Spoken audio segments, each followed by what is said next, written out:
장 1절서부터 13절 말씀입니다. 누가복음 4장 1절서부터 13절 말씀 우리 한 절씩 교독하도록 하겠습니다. 예수께서 성령의 충만함을 입어 요단강에서 돌아오사 광야에서 40일 동안 성령에게 이끌리시며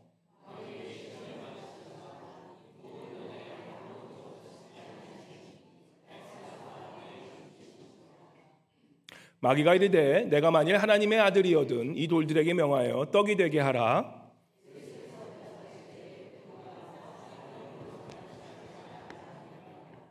마귀가 또 예수를 이끌고 올라가서 순식간에 천하 만국을 보이며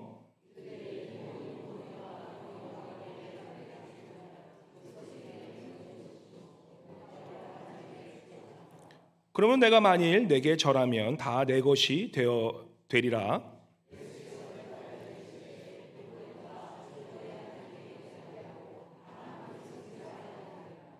또 이끌고 예루살렘으로 가서 성전 꼭대기에 세우고 이르되 내가 만일 하나님의 아들이거든 여기서 뛰어내리라.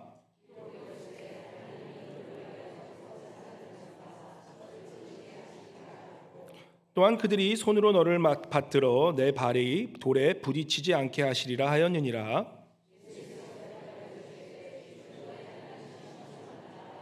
다 함께 마귀가 모든 시험을 다한 후에 얼마 동안 떠나리라.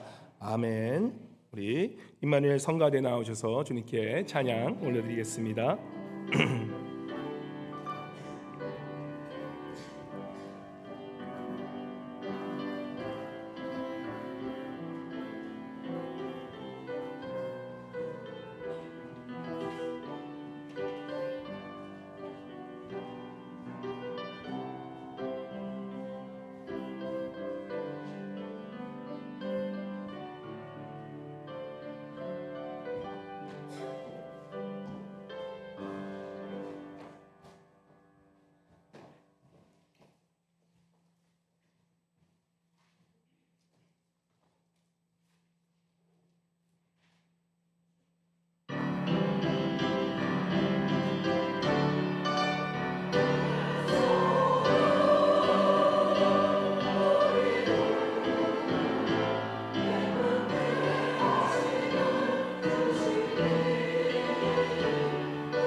할렐루야. 우리 한번 옆에 분에게 인사하겠습니다. 우리 두 손 피시고 옆에 분에게 주 안에서 사랑합니다라고 한번 인사하겠습니다. 예, 주 안에서 사랑합니다.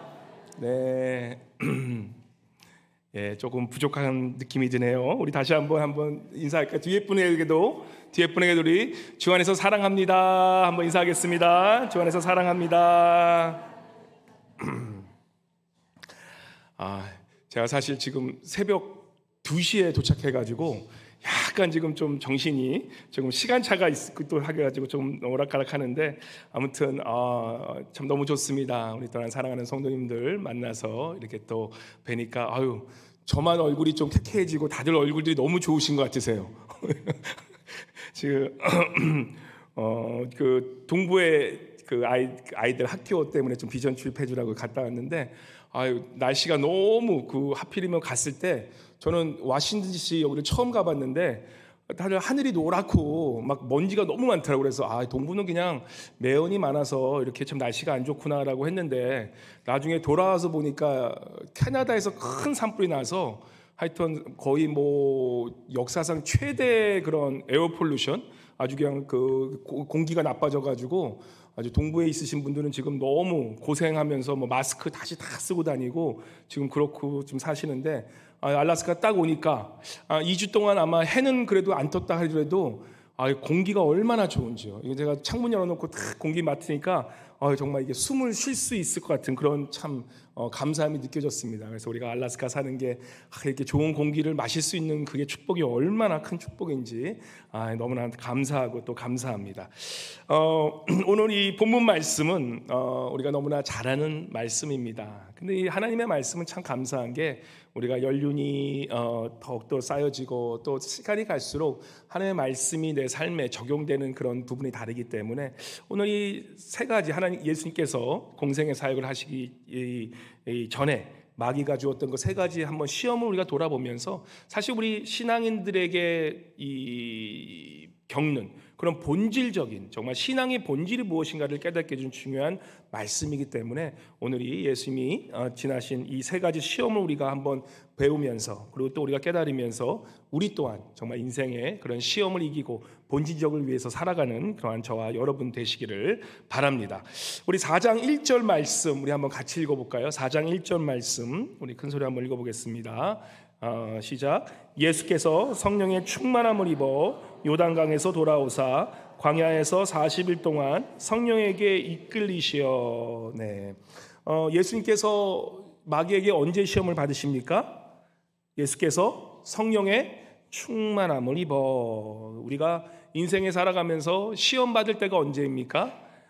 사실은 성령 충만할 때 가장 내가 신앙에서 내가 이 정도쯤 되겠지 할 때 시험 받게 됩니다. 그래서 사실은 이 마귀도 옳은 일을 하지 않고 또 성령의 이끌린 대로 걸어가지 않는 그런 교회들은 건드리지도 않아요. 요즘에는. 왜냐하면 교회 놔두면 자기들끼리 그냥 문제를 일으키기 때문에 사실 본질적으로 정말 예수 그리스도의 그런 본질의 그 가르침대로 살아가고 몸부림치는 그런 교회에 반드시 시험이 따라오고 또 내 신앙생활에서 내 삶 속에서 내가 주님을 잘 따르겠다라고 마음먹은 사람들에게 사단은 이 세 가지를 통해서 꼭 우리에게 시험을 주기 때문에 우리가 오늘 이 말씀을 통해서 다시 한번 내 삶 속에서 내가 과연 주님의 말씀을 살아갈 때 이런 시험이 올 때 내가 이것을 어떻게 하면 이길 수 있는지를 우리가 잘 한번 말씀으로 오늘 배워보시기 바랍니다.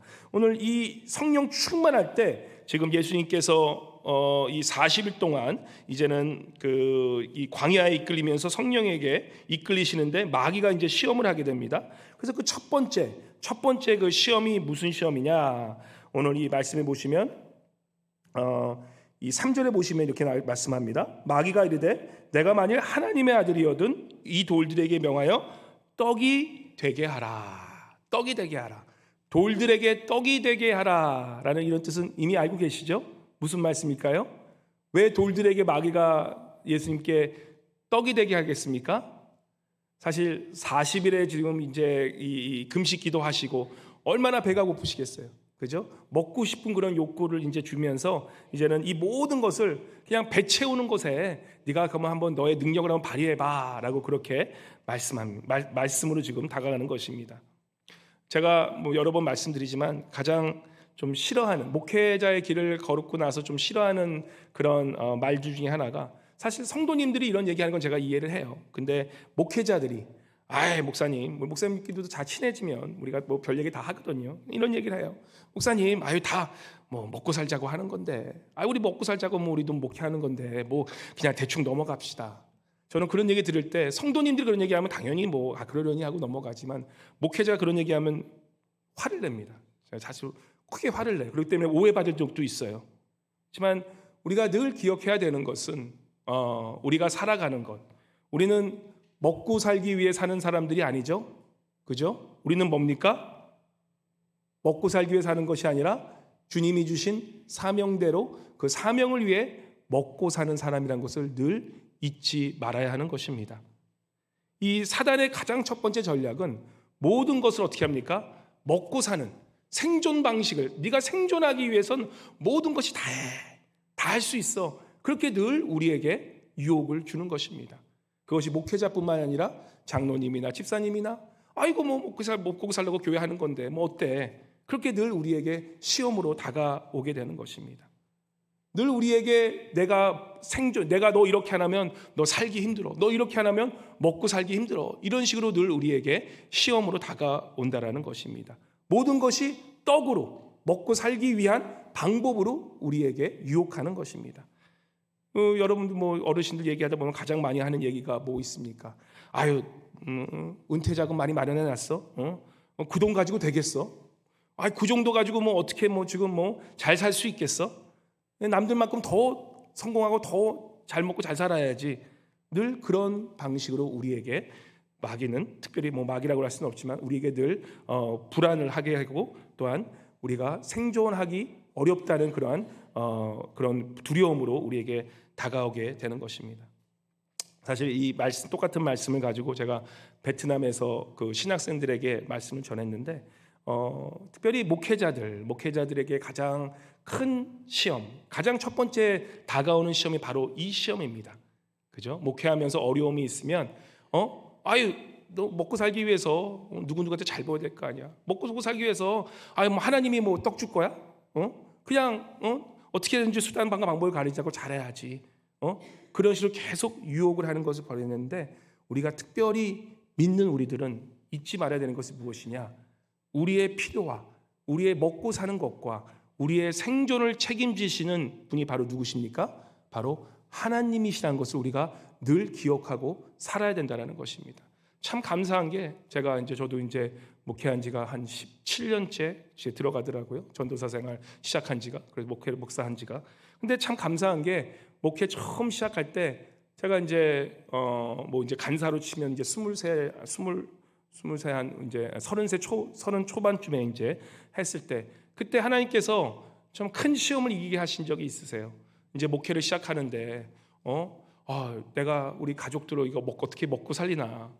내가 목회하면서 우리 이제 아이들 낳고 하면서 어떻게 하면 이 목회하면서, 요즘 목회가 보통 힘든 게 아닌데 어떻게 뭐 대형교회 목사들 몇 명이나 뭐 잘 먹고 잘 살지? 보통 80%의 목회는 정말 가족들 먹고 살기도 힘든 그러한 상황인데 목회를 잘할 수 있을까라는 그러한 두려움과 떨림이 왜 없었겠습니까? 그럼에도 하나님께서 참 신실하게 이 말씀을 통해서 너가 살아가는 것, 그죠? 너가 지금 이 목회를 할 수 있는 것은 내가 공급하고 나 여호와 하나님께서 너를 먹여 살리기 때문에 할 수 있는 것이지, 네가 이 목회를 하는 동안은 내가 너를 책임지겠다는 그러한 약속을 주셨고, 또 정말 그 약속을 신실히 지키셔서 제가 목회하면서 여태까지 정말 단 한 번도 경제적인 거나 이런 먹고 사는 것에 힘들게 하신 적이 정말 한 번도 없으셨어요. 오히려 더 충만케 하시고 더 넘쳐나게 해주시는 그 축복을 받으면서, 정말 하나님을 진정으로 믿고 하나님을 신뢰하는 자들이 꼭 이겨야 될 첫 번째 시험이 무엇이냐?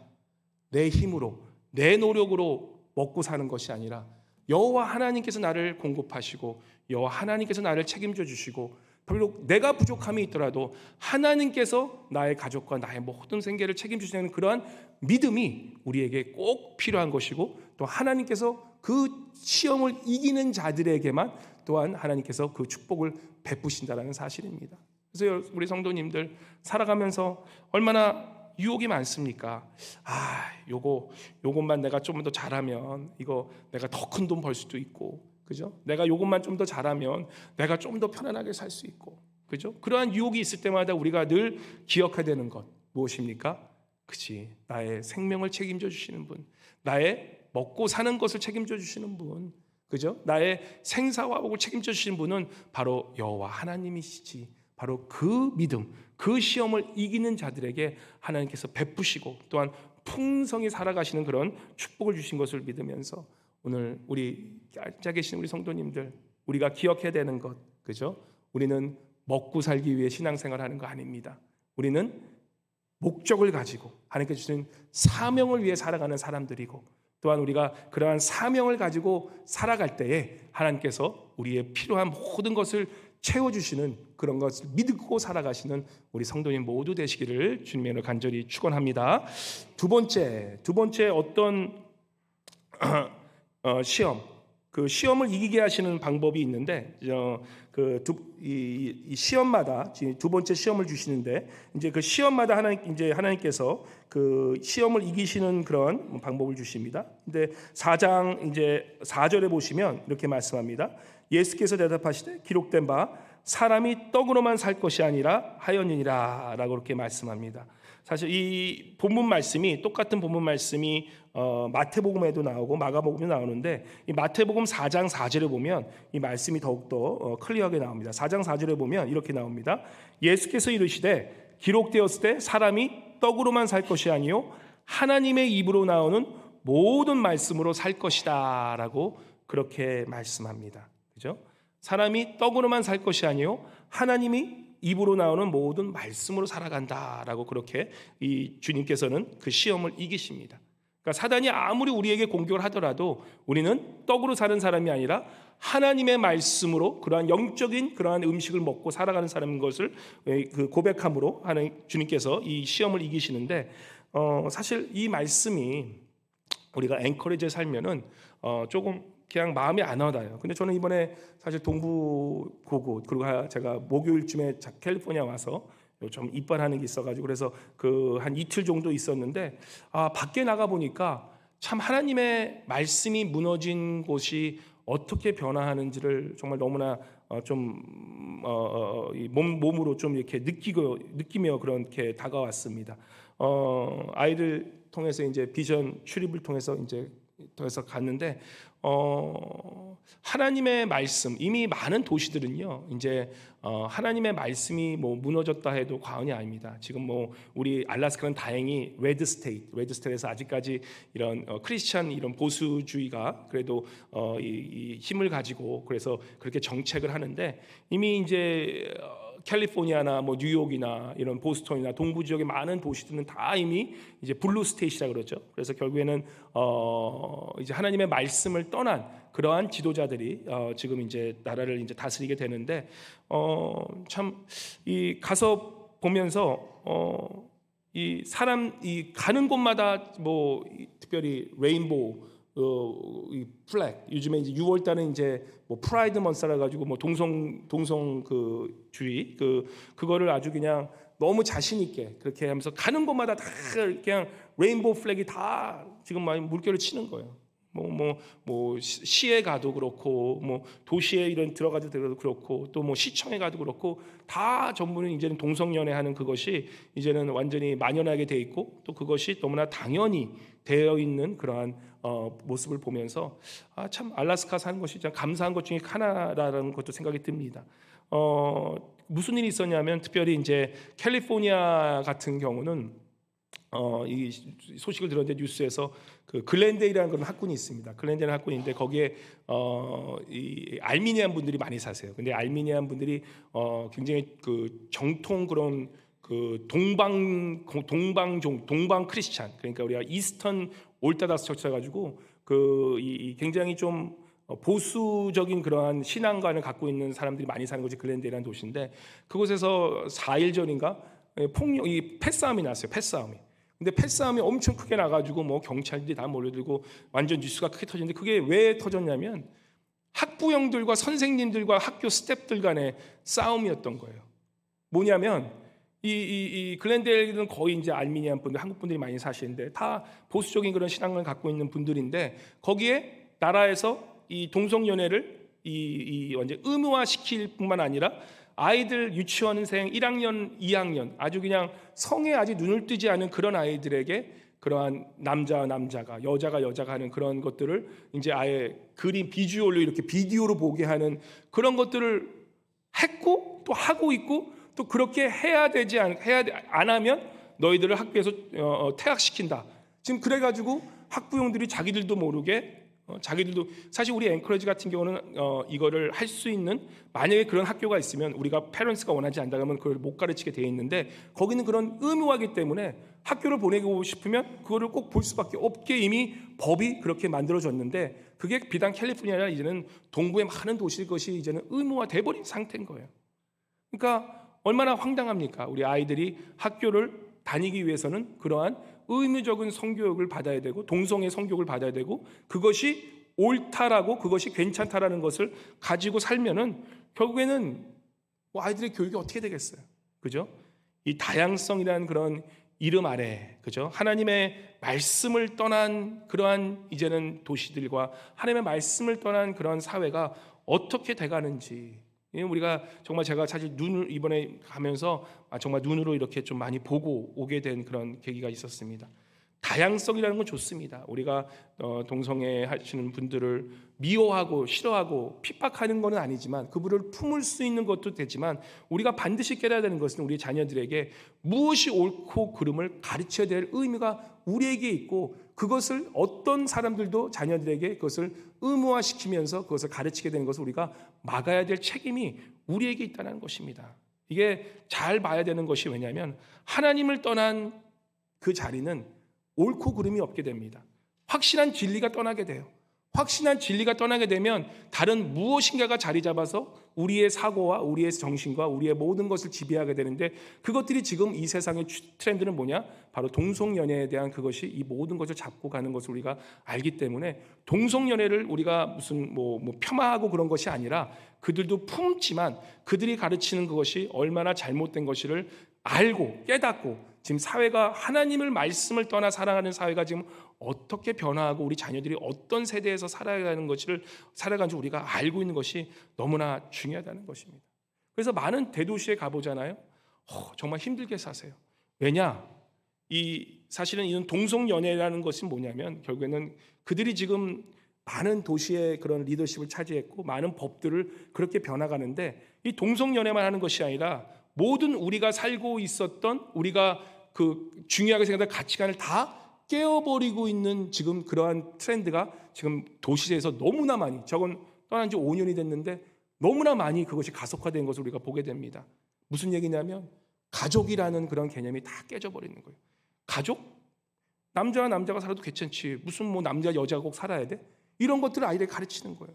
우리 기독교는 가족이라는 개념, 패밀리라는 개념이 깨져버리면 사실 교회도 가족이요. 그죠?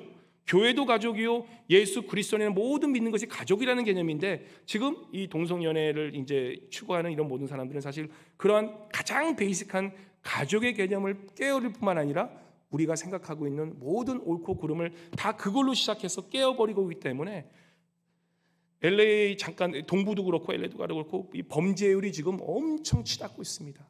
왜냐하면 결국 옳고 그름이 깨져버린 세상에서는 오히려 지금은 피해자가 오히려 가해자가 돼버려서 가해자는 감옥에 가지 않고 피해자가 감옥에 가는 세상이 지금 이미 도다른 상태가 지금 많은 도시에서 그런 일들이 벌어지고 그러한 그런 피해들이 지금 일어난 걸 보면서 정말 이 예수님께서 하시는 말씀 사람이 떡으로만 살 것이 아니요 우리가 지금 이 세대는 우리가 먹고 살 것만 걱정하고 살 때가 아니라는 거예요.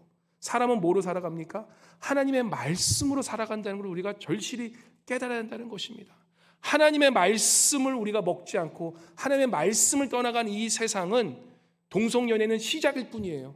그것이 시작으로 시작해서 이제는 모든 무질서가 이 세상을 지배하는 시대가 오기 때문에 우리가 하나님의 말씀을 더욱더 붙잡고 자녀들에게 우리가 아는 사람에게 이 말씀을 생명처럼 갖고 살아가는 것이 너무나 중요하다는 것입니다. 왜냐하면 말씀을 떠나면 세상은 결국 무너지고 타락하는 세상이 올 수밖에 없기 때문에라는 것입니다. 그래서 이 우리가 말씀을 늘 먹고 살고, 이 두 번째, 주님께서 이 마귀에게 지금 마귀가 이제 이 주님께 지금 시험을 하는데 어떤 시험을 주냐? 6절에 보시면 또 이런 말씀이 나옵니다. 6절 한번 같이 읽어볼까요? 4장 6절 시작. 이르되 이 모든 권위와 그 영광을 내가 내게 주리라. 이것은 내게 넘겨준 것이므로 내가 원하는 자에게 주노라. 그죠? 무슨 유혹입니까? 신앙생활하면서 우리 이것이 참 깨닫지 못하고 살면 교회 안에서 가장 쉽게 우리가 빠질 수 있는 유혹 중에 하나입니다. 마귀가 주님께 얘기하는 거예요. 이 권위와 모든 영광을 내게 주리라. 나에게만 절하면. 우리가 교회 생활하면서 무엇을 가장 경계해야 될 중에 한 가지 무엇이냐면, 우리는 권력, 힘. 세상은 모든 것이 힘과 권력으로 돌아갑니다. 그죠? 힘을 가진 자가 다른 사람을 다 컨트롤하게 돼 있고 그것을 조종하게 돼 있어요. 그러한 세상 가치관을 살아가는 우리가 교회에 왔을 때, 그죠? 우리도 만약에 깨어 있지 않으면 세상의 그런 가치관으로 똑같이 교회에 적용하고 삽니다. 교회에 와서 하는 것이 무엇입니까? 더 높은 자리에 올라가야지. 더 힘을 가져야지. 더 사람들을 많이 해서 내가 더 영향력을 필요해서 내가 이 교회에서 내가 더 높은 사람이 돼야지. 조심하라는 거예요. 신앙생활은 권력이 아닙니다.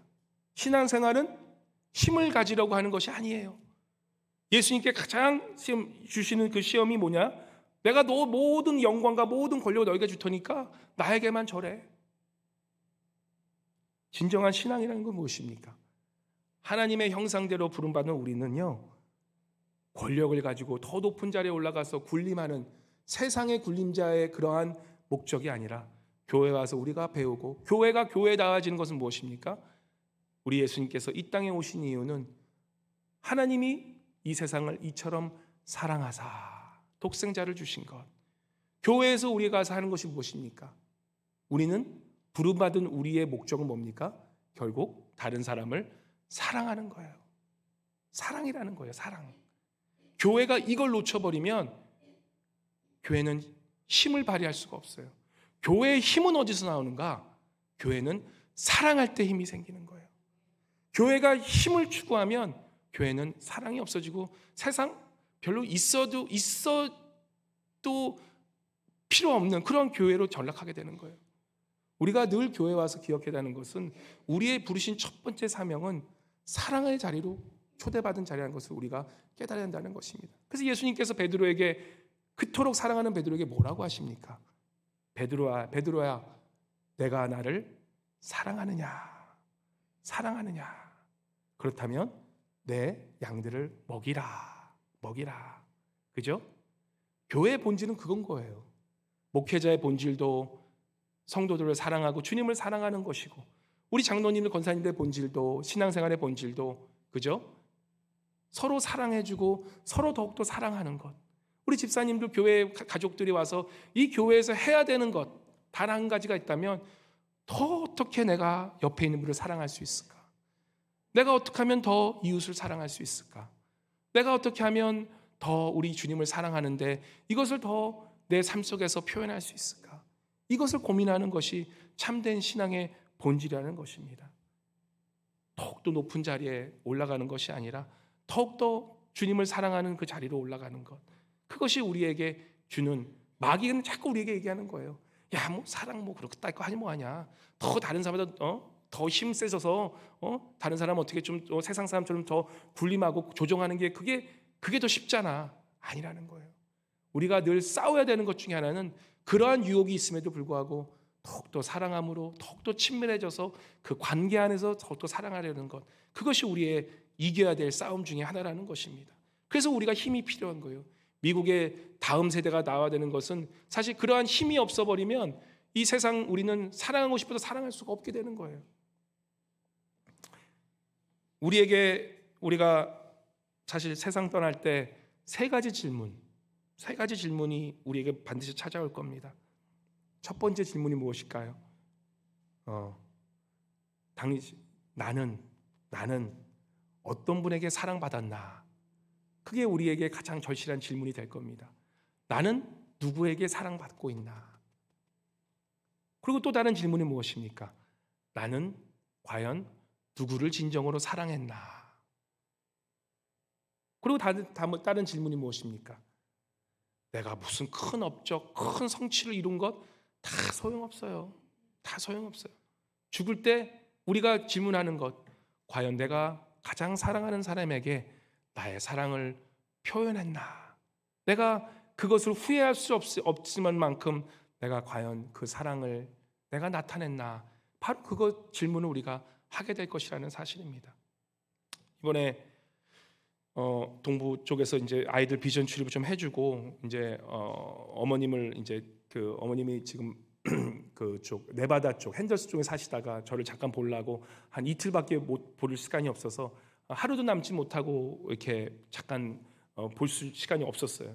그래서 이제 어머님도 이제 연세가 한 80이 넘으셨더라고요. 이제 많이 나이가 드시고 벌써 제가 이제 여기 이제 5년째가 돼가니까 그런 생각이 드는 거예요. 이제 처남도 만나고 또 우리 조카들 큰 것도 보고 그러면서 참 마음 속에 뭐 생각하려고 생각하는 것이 아니라 이런 마음이 그냥 저절로 오더라고요. 참 시간이 아깝다. 시간이 너무 아깝다. 응?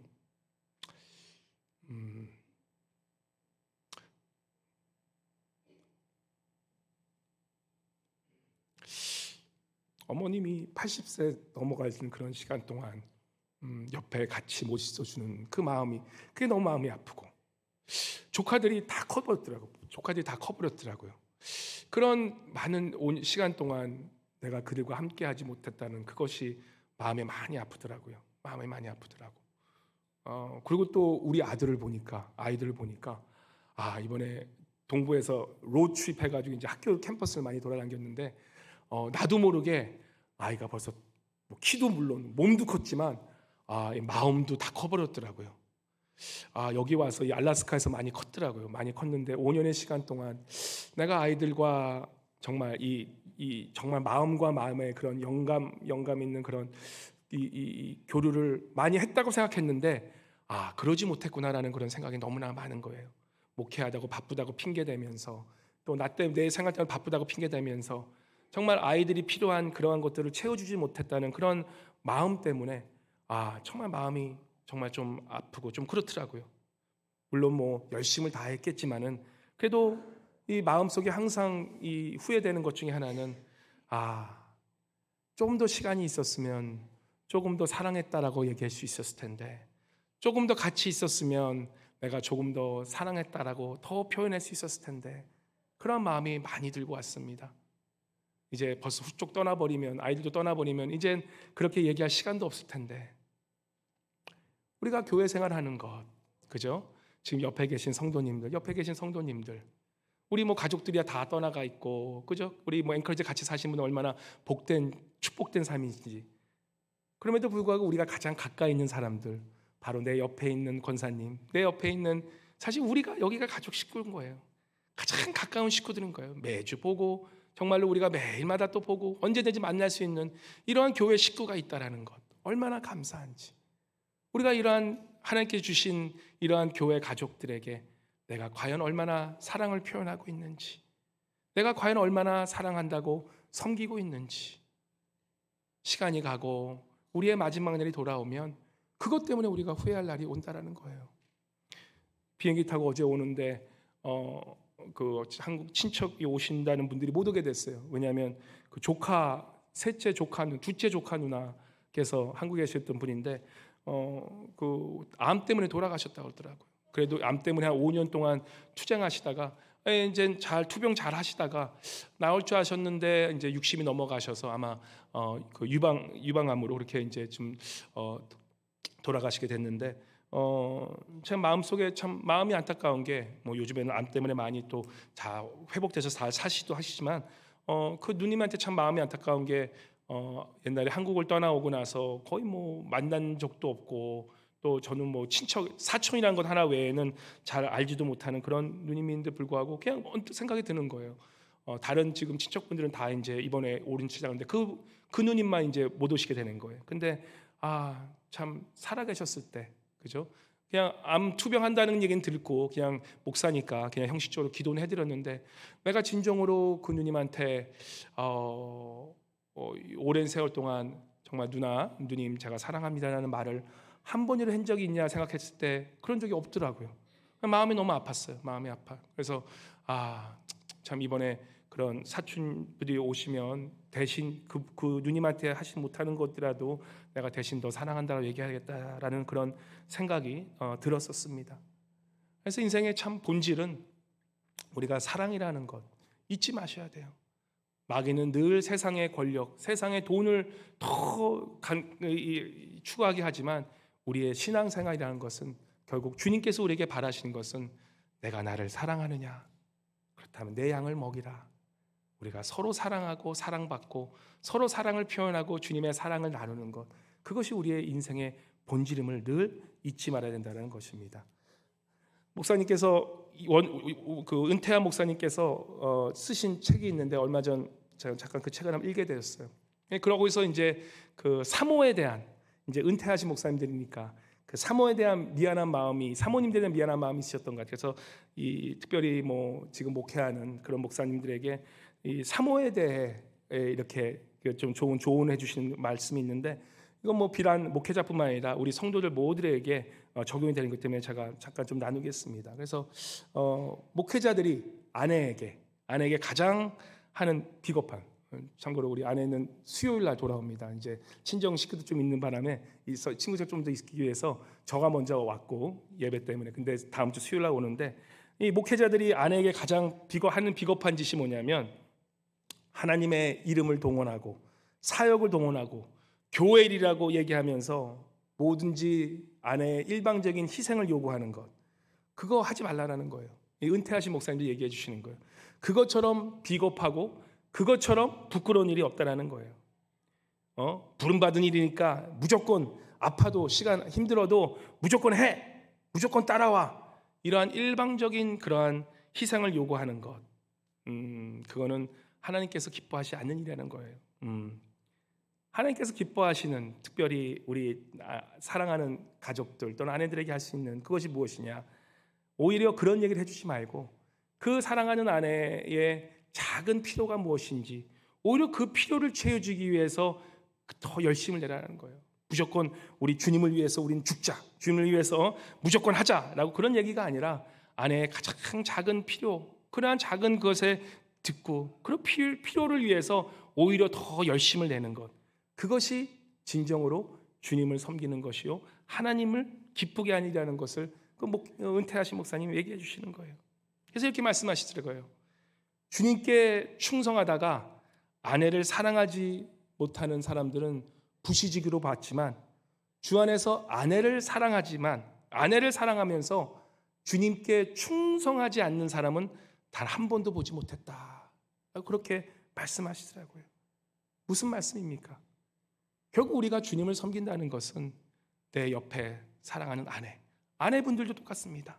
내가 주님을 섬긴다는 것은 내 주님께서 주신 사랑하는 남편, 그 남편의 필요를 채워주고 사랑한다 해주고 그 사람을 진정으로 사랑하는 것, 더 뜨겁게 사랑해 주는 것, 그것이 곧 주님에 대한 충성이요 주님이 기뻐하시는 그러한 신앙생활이라는 것입니다. 우리가 아내나 남편을 진심으로 사랑하는 사람, 그 사람은 분명히 주님을께 충성하는 그러한 사람임을 아시고, 우리 정말 가까운 사람, 내 옆에 있는 사람을 자꾸 그 사람보다 높아지려고 하지 말고 오히려 그 사람을 진정으로 사랑함으로 우리 주님을 충성되게 섬기시는 우리 성도님 모두 되시기를 바랍니다. 마지막으로 우리 성전에서 이제는 시험을 받으시는데, 이 마귀 또한 우리에게 이 말씀으로 교묘하게 우리를 유혹할 수 있습니다. 그래서 마귀가 이제는 예수님께 이 구절에 보시면 이 하나님의 말씀을 인용해서 우리 예수님을 시험하게 합니다. 구절 한번 같이 읽어볼까요? 시작. 또 이끌고 예루살렘으로 가서 성전 꼭대기에 세우고 이르되 내가 만일 하나님의 아들이면 여기서 뛰어내리라. 그죠?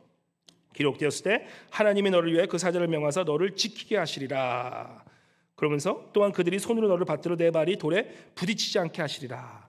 우리가 신앙생활하면서 우리가 늘 경계해야 되는 것 중에 하나는 무엇이냐?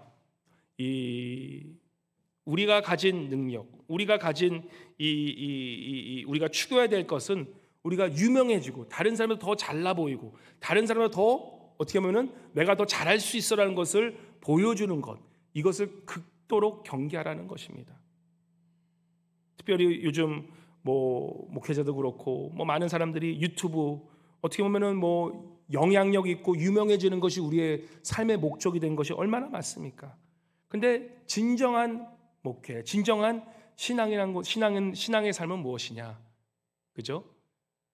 세상은 더욱더 높아지고 더욱더 유명해지고 더욱더 다른 사람들이 우러러보면서 와, 저 사람 참 부럽다라고 살아가는 것이 세상의 목표라면 우리가 진정으로 추구해야 될 신앙의 목적은 더욱더 낮아지는, 더욱더 겸손해지는 삶이 우리의 삶의 목적이 되어야 된다는 것입니다. 마귀는 더욱더 화려한 일을 해서 어떻게 보면 더욱더 큰 일을 해서 세상이 모두 알게 라고 유혹하지만 주님께서는 그것이 신앙의 본질이 아니라고 우리에게 말씀하시는 거예요.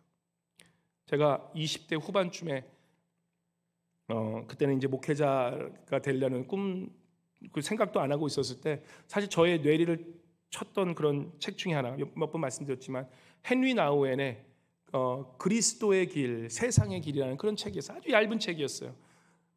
The Way of Christ and the Way of the World. 아주 한 몇 장 안 되는 책인데 그냥 무심코 그냥 직장 가기 전에 잠깐 아침에 커피숍 들려서 그 책을 잠깐 읽는데 제가 정말 망치로 뒷골을 확 맞은 것처럼 정말 멍했던 내 가치관이 깨어진 그 책 한 권이었습니다.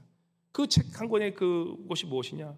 여러분 들으시고 그냥 그러려니 생각하세요. 저에겐 굉장히 충격적이었어요. 그 당시까지만 해도 저는 계속해서 높아지는 것, 목회마저도 제 주변의 모든 목회자들은 더 유명해지고 더 높아지고 더 커지고 더 큰 대형교회 가는 것이 꿈이라고 생각하는 세상뿐만 아니라 목회자들 다 그런 길을 걸어가고 있는 것이 다였는데 이 책에서 뭐라 그러냐면 우리의 삶의 목적은 세상이 가르치는 삶의 목적은 상향성, 언제든지 더 높아지는 것이 세상의 방법이고 누구보다 더 잘해야 되고 누구보다 더 많아야 되고 누구보다 더 영성이나 모든 것이 유명해진 것이 그것이 세상의 목표지만 우리 그리스도의 삶의 목표는 무엇이냐? 우리가 한 살 한 살 더 성숙해지면 성숙해질수록 더욱더 낮은 길로 가는 것이 우리의 삶의 목표가 되어야 된다라는 그 말씀 꽝 오는데 정말 제가 정말 그 스타벅스 커피숍에서 정말 멍하니 앉아있던 그런 기분이 들었어요. 그때까지는 내가 어떻게 하면 돈을 더 많이 벌고 어떻게 되면 더 성공해서 사람들 더 높아져서 그때는 목사의 꿈도 없었으니까 내가 교회에서 장로가 돼가지고 더 큰 많은 헌금 내가 사람들에게 우러러받는 그런 훌륭한 장로가 돼야지 그런 꿈을 꾸고 있던 저에게 그 말씀이 정말 충격적으로 다가온 거예요. 우리 주님께서 어떠한 삶을 사셨습니까? 저 높은 보좌에서 이 땅에 내려오셔서 인간의 몸을 하셔서 십자가에 우리를 위해서 죽으시고, 그죠? 그리고 우리를 위해서 그 십자가에 죽으실 뿐만 아니라 저 지옥까지 내려가신 그런 삶을 살아간 것. 우리 주님의 삶은 하향성의 그러한 방향으로 가셨던 분이세요. 그러한 자신의 모든 것을 내어드렸기 때문에 우리 하나님께서 예수 그리스도를 다시 한번 살리시고 다시 한번 구원하셔서 이제는 예수님을 모든 영광을 주님께 주시는 그것이 우리 하나님의 방법이시라는 것입니다. 우리의 삶의 목적이 무엇이 되야 되냐? 우리가 더욱더 낮은 자리로 가는 것, 우리가 더욱더 유명해지는 것이 아니라 오히려 또 더 겸손한 길로 갈 때에 우리 주님께서는 우리를 반드시 세우시고 우리를 주님의 영광 위에 쓰시는 것을 믿으시는 저와 여러분 되시기를 바랍니다. 그것이 우리의 계획이라는 거예요. 성경이 우리에게 보여주는 가장 위대한 역설 중에 하나는 완전한 참 자유는 어디서 오는가? 높아지려고 하는 사람에게는 참 자유는 없습니다. 더욱더 큰 권력을 가지고 있는 사람에게는 참 자유란 없습니다. 내가 더 다음 사람보다 잘해야지라는 그러한 마음을 가지고 있는 사람에게는 참 자유는 없는데 오로지 더욱 낮아지고 더욱더 사랑의 자리에 가려 하고 더욱더 기도와 믿음의 자리로 가려 하는 그 사람에게는 주님께서 주시는 참 자유를 우리에게 축복으로 허락하신다는 것입니다. 진리가 너희를 자유케 하라는 그 말씀의 뜻은 결국 무엇입니까?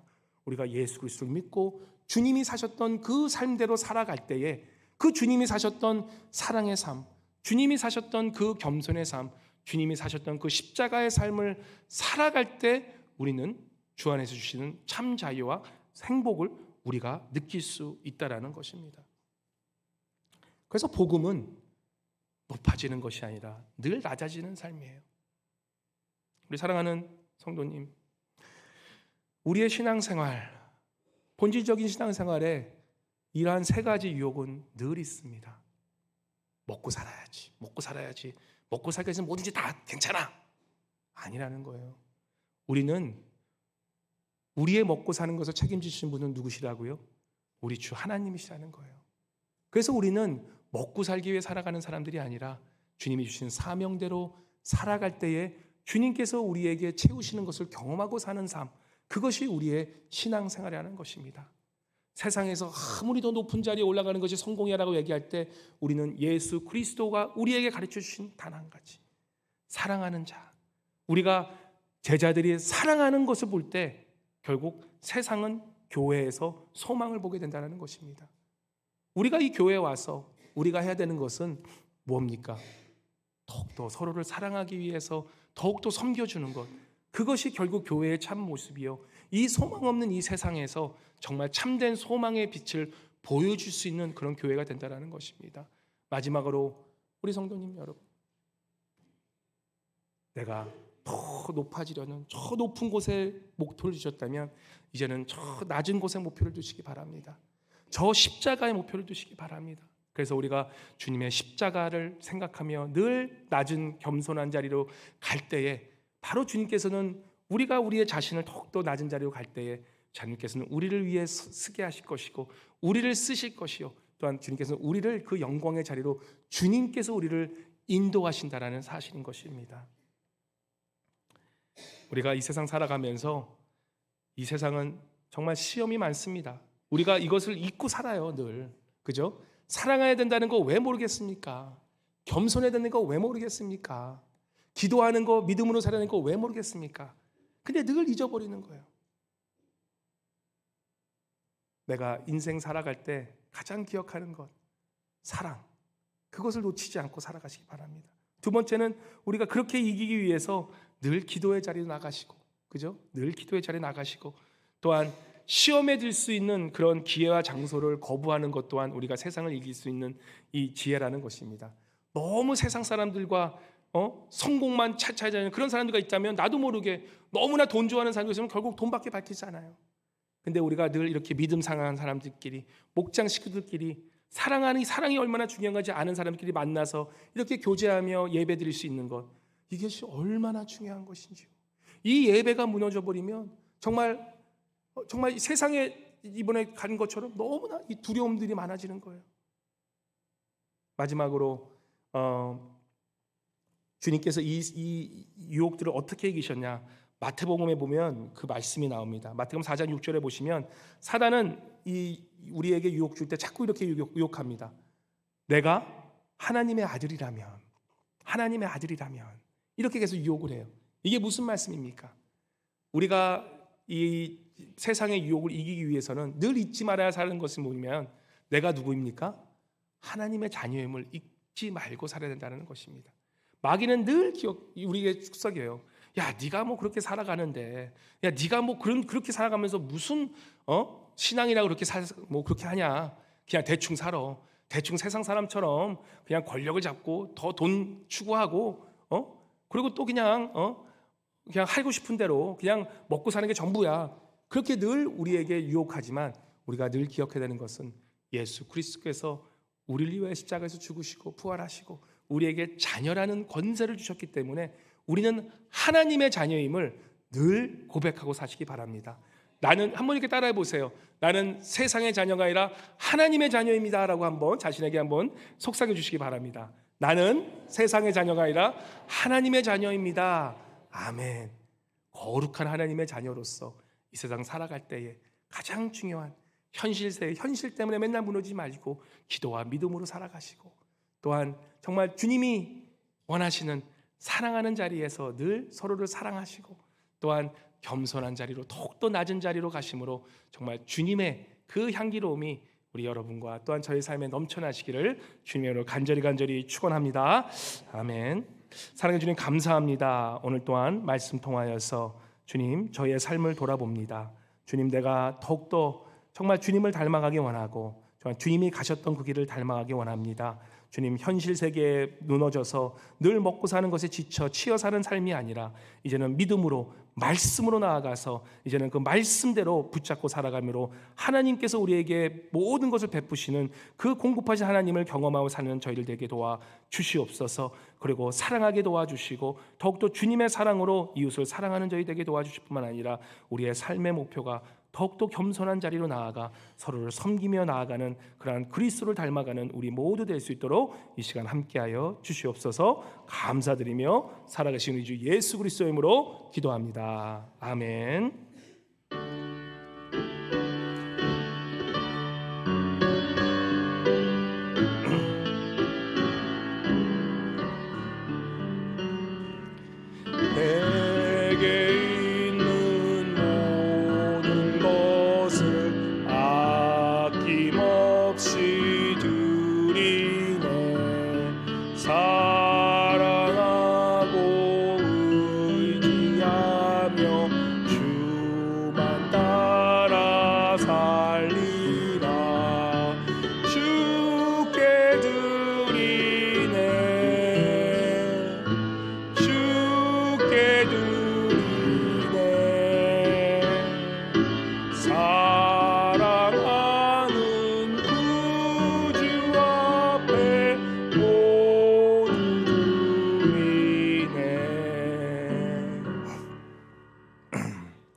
사랑해 주님 감사합니다.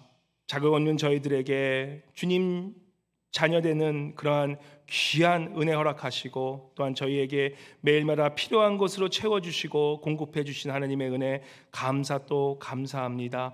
주님 저희가 살아가면서 이 모든 것 주님께서 주신 것임을 늘 기억하며 살게 도와주시고 또한 아버지 이 베풀며 사는 그러한 귀한 인생들 될 수 있도록 주님 함께하여 주시옵소서. 오늘 또한 귀하게 준비한 이 11조 또한 감사 헌금 또한 선교 헌금 특별 헌금 또한 주일 헌금 이 모든 헌금 속에 정말 주님께서 축복하여 주셔서 그 손길 위에 주님께서 함께하여 주시사 아버지 우리가 살아가면서 늘 주님이 주신 그러한 공급하는 은혜 때문에 늘 감사하며 넘치며 살아가는 그러한 풍성한 삶을 살아가는 우리 모두 될 수 있도록 이 시간 함께하여 주시옵소서. 감사드리며 살아가신 우리 주 예수 그리스도의 이름으로 간절히 기도드리옵나이다. 아멘. 아멘. 감사합니다. 우리 한번 옆에 분 한번 다시 한번 인사할까요? 우리 주님 안에서 사랑합니다라고 한번 우리 인사해 주시기 바랍니다.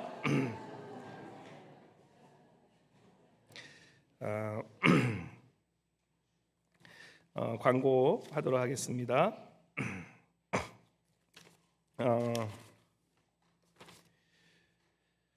우리 오늘 새로 오신 분들 두 분 있으신데 우리 아마 방문하셨는지 모르겠는데 우리 정계순 성도님 어디 계신가요? 정계순 성도님, 예, 우리 큰 박수로 우리 한번 환영하겠습니다. 감사합니다, 사님. 예, 우리 이인숙 우리 집사님 우리 지난주에 등록하셨는데 아마 소개를 못할 것 같은데 우리 이미경 집사님께서 인도하셨습니다. 우리 이인숙 집사님 계신가요? 이인숙 집사님 일어나시면 예, 반갑습니다. 반갑습니다. 예. 우리 또 반가우신 분 계셨는데 우리 서성호 장로님 오셨네. 우리 서성희 권사님 한번 같이 일어나시면 반갑습니다. 예, 장로님 감사합니다. 우리 여름 성경학교 6월 23일서부터 25일까지 있습니다. 특별히 아마 오늘 예배 끝나고 잠깐 모임이 있다 하시는데 혹시 도와줄 수 있으신 분들 꼭 우리 이산환 전사님 또 송다혜 전사님 만나셔서 함께 도와주시면 너무나 감사하겠습니다. 다음 주 재직회 있고요. 그리고 BBS 여름 성경학교 기억해 주시고 8월 4일 5일 우리 패밀리 여름 캠핑 우리 이글 리버 캠프그라운드 있습니다. 또 그 전에 많이 개인적으로 이렇게 하시는 일 많으신데 우리 더욱더 여름 오니까 이제는 때는 많이 나가셔서 또 우리 주님께서 주신 자연 안에서 또 즐거운 시간 많이 되시길 바랍니다. 목장 소식, 우리 6월 7월 목장 모임 방학이고요. 교회 내부 공사 계속 펄밋 때문에 조금 지연되고 있는데 좀 불편하셔도 양해해 주시기 바랍니다. 우리 정규당회 이번 주 토요일 날 있고요. 재직회 다음 주 있습니다. 저 감사할 것은 또 지난 한 2주 동안 부재 중에 우리 또 새벽 기도인도 또 우리 성도님들께서 정말 모두 섬겨주셔서 너무나 감사드립니다. 우리 여름 맞아 야외 나가실 때 또 몸 조심하시고, 아마 지난 2주 동안 좀 해가 많이 왔던데 이번 주부터 또 이제 해가 많이 또 뜨는 것 같더라고요. 그래서 나가실 때 또 몸 조심하시고 늘 건강한 여름 또 보내시기 바랍니다. 한 주도 우리 주님은 예수님은 부활하시고 살아계신 주님이십니다라고 외치며 또한 늘 승리하시는 우리 성도님 모두 되시기를 바랍니다. 우리 다 함께 일어나셔서 우리 송가 부르신 후에 축도로 주님께 예배 올리겠습니다.